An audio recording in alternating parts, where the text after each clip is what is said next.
Okay, so this is 21 kilos, Gripcraft.HPK, all that shiny chalk. Okay, and I'm going to try and get some air under it. So I'm at Gary Hodges' house. It's very kind of him to host me today, so for some training. So I've been getting micro lifts of this every single day. The idea is that eventually I'll get a decent lift of it. So usually when you're warming up, we've actually warmed up on the moon top, so at least I'm not going to say that I'm not warmed up, so that's a good thing.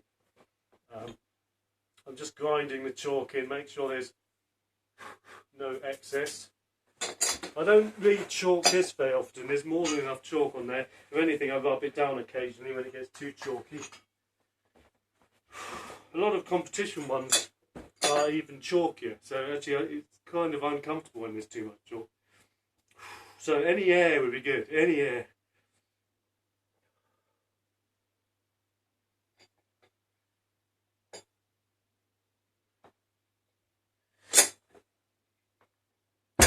Yes, very good.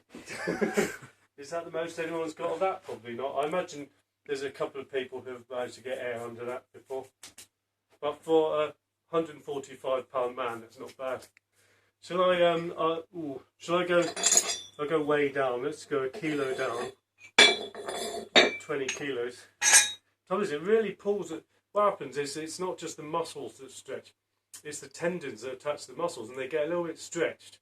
And suddenly it feels different on the second pinch. So actually, that's why in competition, when you're doing only 4 lifts, and we always start lighter, it's better in that direction.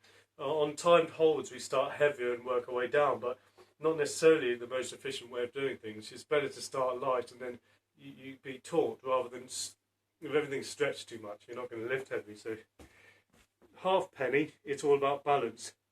The reason I lift more than anyone else isn't because I've got the strongest arm. It's because I'm able to apply the most force equally on both sides as a pull. Yes, there's a lot of guys out there who are probably stronger than me, or in some aspects. Yes, considerably stronger than me. But because I'm able to do a symmetrical lift, I'm better than that at the most. So 20 kilos.